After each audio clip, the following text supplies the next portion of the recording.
જસરામાં વૃદ્ધ દંપતીના હત્યારાઓને 5 દિવસના રિમાન્ડ પર મોકલાયા.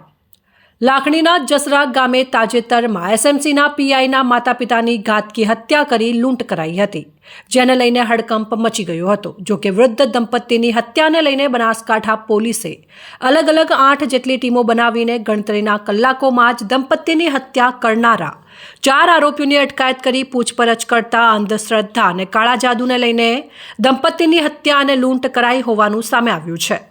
આ દરમિયાન ગઈકાલે તમામ 4 આરોપીઓને પોલીસે લાખણી કોર્ટમાં રજૂ કરતા કોર્ટે તેમના 5 દિવસના રિમાન્ડ મંજૂર કર્યા હતા. જોકે રિમાન્ડ દરમિયાન આ ચકચારી હત્યા કેસમાં નવા ખુલાસા થાય તેવી પોલીસને આશંકા છે.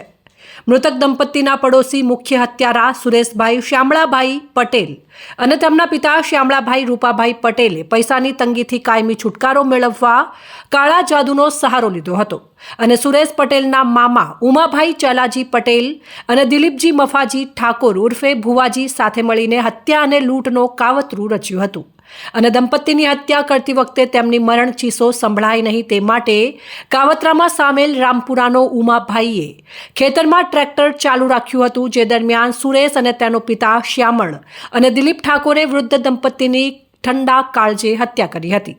હોસીબેનના પગમાંથી કડલા કાઢી ન શકતા હત્યારાઓએ તેમના બંને પગ કાપી નાખ્યા હતા અને દાગીનાની લૂંટ કરીને 4 આરોપીઓ દિલીપ ઠાકોરની સ્વિફ્ટ ગાડીમાં બેસી ઘટના સ્થળેથી ફરાર થઈ ગયા હતા.